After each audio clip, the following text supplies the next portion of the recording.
I am in the process of changing my name legally. From Bichachi. I shall be called Kiki Pichachi. My daughter Chepchachi. We shall call the chachis very soon. Did you listen to the Hot Breakfast this morning? Here's what you missed. The last man standing in the Uhuru regime is the NIS boss. Yes. Yes. That's the last man standing. Yes. And I think, he's been a great guy, but with everything that has been happening, there has been a lot of fumbling. But the man has been, he's led probably a very tight ship, but there has been a lot of fumbling. For instance, you were being told about, even in the Shakahola issue, Jeff, that we are dealing about, where was the intelligence? For such a high number of people to go missing and deaths reported, and previously, obvious, I know they don't have arresting powers and what have you. They just give intelligence, but I think they would have made more noise on some of these things that were happening. The disappearances of so many young people, the River Yala, you're being told. Now, there's a rumor that Shakahola Forest could also be hiding some of those people who are disappearing right, left. What do you mean? You see, we live. If we were finding people in Yala, and you're not being told, why take them all the way to Shakahola? Come on, you can. Why are you taking them all the way to River Yala? Why were you taking them there? We've had two fine young gentlemen, ICT professionals, who disappeared, never to be found. Or you are told, Mara, they were in River Yala, Mara in Abadeas. There were so many things that went so wrong, and the intelligence was not just coming. And that's why I remember there was somebody who came on live TV, the former PS, and said, the intelligence data shows us that we are winning by 60%. He quoted intelligence. So I dare ask, what intelligence was really Someone from? If that was the intelligence that we are talking about, if that was the intelligence of the day, it was very flawed, my dear brother. The National Intelligence Service does not report to any media house or to anybody on its intelligence. Let's just be clear. You cannot say that they did not raise alarm on Shakahola unless you're the receiver of those reports. And there are only two people at the top of the security committees, and that was Uhuru Kenyatta and now William Ruto. Let's be clear.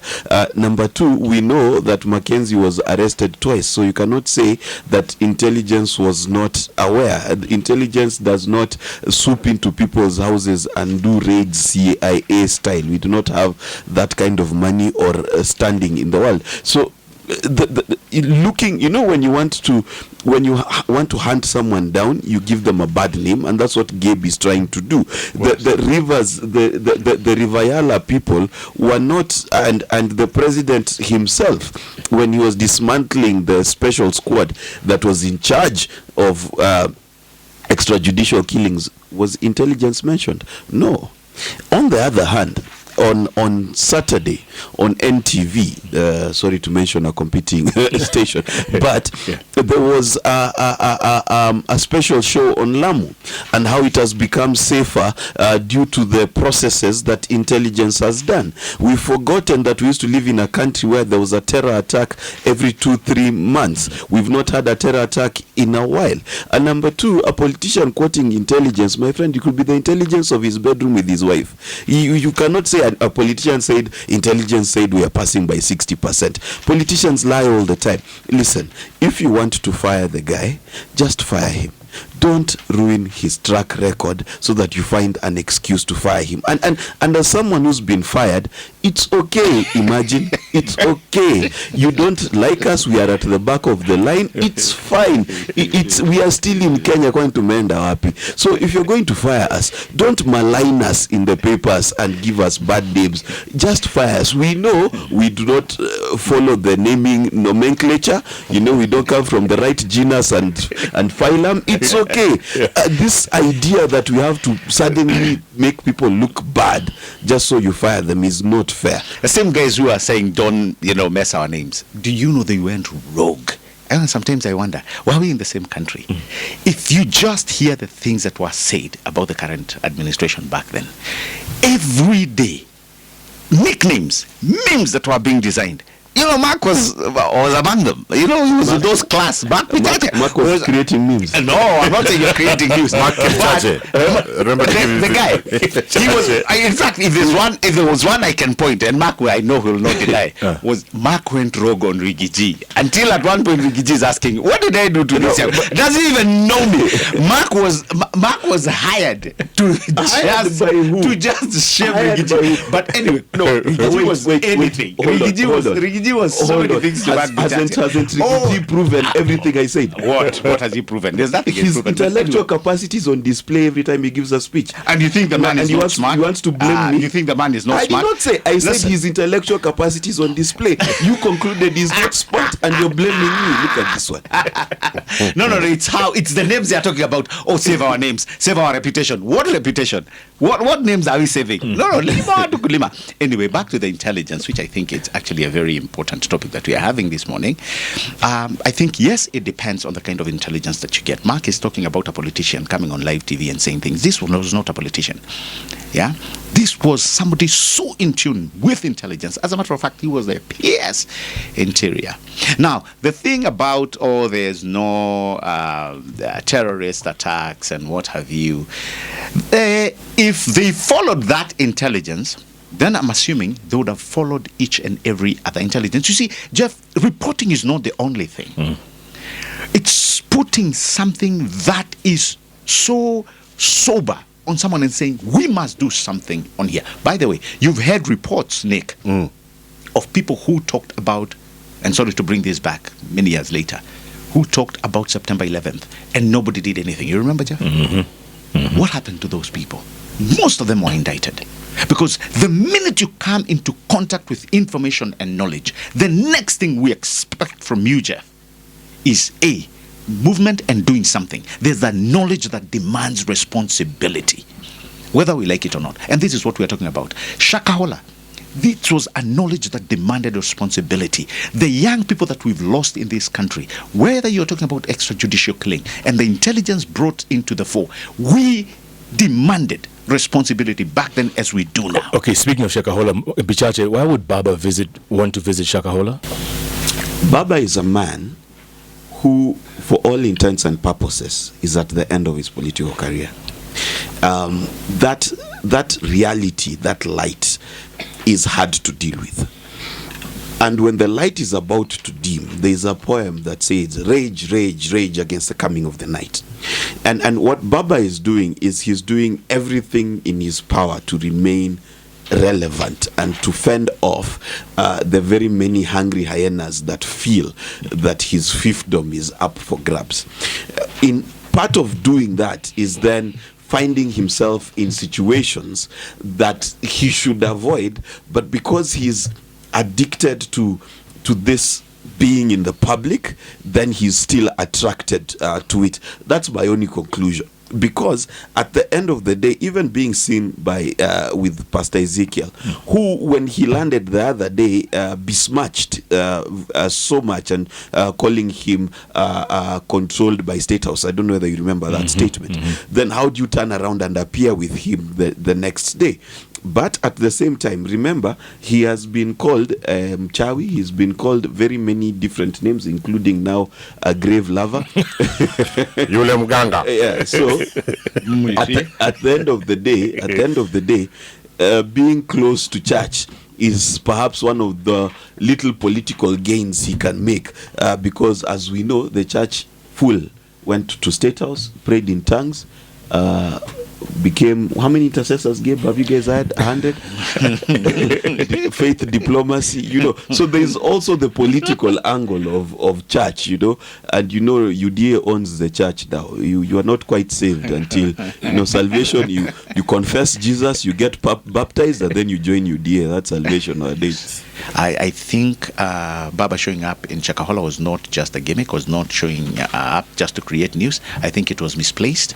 And I mean, if you went to someplace else, I would rather he had gone to church. That can be understood probably. Even go look for Mackenzie. That can be understood if not condoned. But going to a place that has been declared a crime scene, and then you went to, was it not the other day he went to the DCI and he was actually saying, kama mfungui, Alas, all these people will force ourselves in. I mean, this is a security installation. It's a secure installation. It's a guarded place. Why would you? Some of these things I do not see. I do not see why Baba really takes the long route to try and establish, or try and. It's like he wants to reestablish himself as Mutu wa Vita. And with this one, we've known Kitambo. But I mean, in the sunset of your political career, there are some things, Jeff, I believe you can do right. Yeah. And that one of showing up in Shakahola wasn't the right thing. Bichache, bipartisan talks. Are they on or off? They seem to be blowing hot and cold. I'm one of those people who has always believed in talks. I think as a country, we need to get to the point where if our leaders talk, we do not take it as a villainous action. We should embrace dialogue. We should always be talking. Kenya has many issues to deal with. However, I honestly do not believe that these talks are serious. I think Azimio takes them more seriously than Kenya Kwanza does. So the point is that these talks need to be taken seriously. And the reason they need to be taken seriously is not because of Mandamano, or because of Baba, or because of the President William Ruto or Rigiji or anyone. They need to be taken seriously because this country needs conversations. This country needs to talk about the stuff that affects us. And you know how I know Kenya is traumatized? Instead of dealing with the apparent tribal appointments we've been seeing, what have we done? We've made a joke of it. Now, anytime when you see a husband laughing at the fact that his wife is flirting and he can see, that is a traumatized man. Because the only way you can cope is to joke. Now, Kenya has gotten to the point where we are so traumatized. We don't deal with our issues. All we do is laugh about them instead of dealing with our issues. We've got issues, for example, we are talking about the taxes that we are about to start paying, that Gabe is very excited about. We need to have conversations. We need to talk. The one thing that I have always said, because we've done this since 1997 when we started the IPPG, we came all the way just very recent when Senator back then Keraito Murungi and Senator Orengo led talks at Windsor. You remember? And they came with an IEBC draft. Because I believe, honestly, and again, I stand corrected, but I believe these bipartisan talks, they have everything to do about our electoral process. Forget about what everybody else is saying. Oh, the cost of living. Oh, I don't know the charter. For that, we know they can't come back. That's a fact. But the mere fact that you want to remove this process from an area that it can be controlled, where you have the Hansard, where you have your members in parliament, and remove it and take it back to what we saw in Windsor. I've been asking what will change. What changed back then? Yeah, they brought a draft, and when it came to parliament, you heard what they were saying. Isibadilishwe herufi, isibadilishwe alama, iwachwe vile ama isibadilishwe sentensi. And that's how it came to the floor of the House. It is the one that gave us this current IEBC. They actually frog-marched the Hassan-led commission, and they left. 2 years, not even 2 years, a year, 2021, when the Cherere 4 were hired. Was that a problem? Did we need a discussion? No. But there's nobody who raised a finger. But look at where we are now. 4 years removed from 2027, we are talking about reframing IEBC again. Yes, we can do what we did with the Kiraito-led and the Orengo-led. But what will change, Jeff? What will change? That's what I keep insisting. If we are talking about talks, let us ensure that this institution works. It cannot be business as usual, Nick, that every time something does not go my way, I have to destroy a commission. No. Yeah, that doesn't make any sense. It doesn't make sense. Yeah. And by the way, Jeff, they're not in office illegally. That's the other thing. They are there through a constitution mandate. They are there through a process that has been guaranteed power by Parliament and the Constitution and the people of Kenya on how we are going to choose and select those IEBC commissioners. Unless you're saying, you know what, this man will choose the people that he wants. Anyway, granted, we can discuss about that. That can be something we put on the table to discuss. You had the front row seats. You chose. You brought people. You still didn't win an election. So what is the problem? And I think as we talk bipartisan, let us talk things that can assist or that can help our current situation, but not honestly. I know it's a hard pill right now, and I know many people are pointing fingers to this whole situation, but I don't think IEBC should be on the table. As Kenyans, we wait until the very last minute. There's stuff that's being taxed here that's really going to hurt us. I mean, from VAT going from 5 to 15, content producers like you, Nicholas, you'll be paying 15%. Can you imagine? Yeah. I'm so sad. We have not had a problem with our foreign debt or paying our debts. Our major problem was straightening the domestic mess. And this is what Mark will not tell you. When wafanyikazi wasema wajalipwa, it is not that the government did not have money. They needed to straighten up how they are going to move forward to ensure that the michezo za chini ya meza zimekuja. That is why even if you look at the county disbursement, it took a while to straighten what was going on. It took a while to understand what was doing what. Some counties still haven't gotten the... No, they are getting their money. Oh, they are getting their money now. At least money has been disbursed. Tell us what they straightened. The domestic mess that was there, and Mark knows. Actually, I don't. Starting from these waivers that we were talking about, starting at banks that were receiving. Just the other day, I saw the bank that he's talking about. Were they not a few months ago saying, oh, if it's proved that we owe this money, we'll write a check in the morning? It came. The letter was written. Guess what they did? They went to court. Same people who are bragging that only 300 and something million. In the first place, if they did not qualify, why are you giving them? If they had this money, why are you giving them a waiver? So anyway, looks like Gabe has a problem with a bank. No, it's not a problem. Jubilee Party, speaking of godfathers. Is it dead and buried? I mean, the fighting, the factions between Kioni and Kanini Kega. Let me tell you, thrown in. This is the story of jilted lovers. So Nick married a wife, and then wakakosana. Now the wife decided she's going to take revenge. So she won the house, she won everything. Then she discovered that Nick has remarried. Then she decided, no. That's not fair. I will burn your house down. So these are two jilted lovers. One is called Uhuru Muigai Kenyatta. The other is called William Ruto.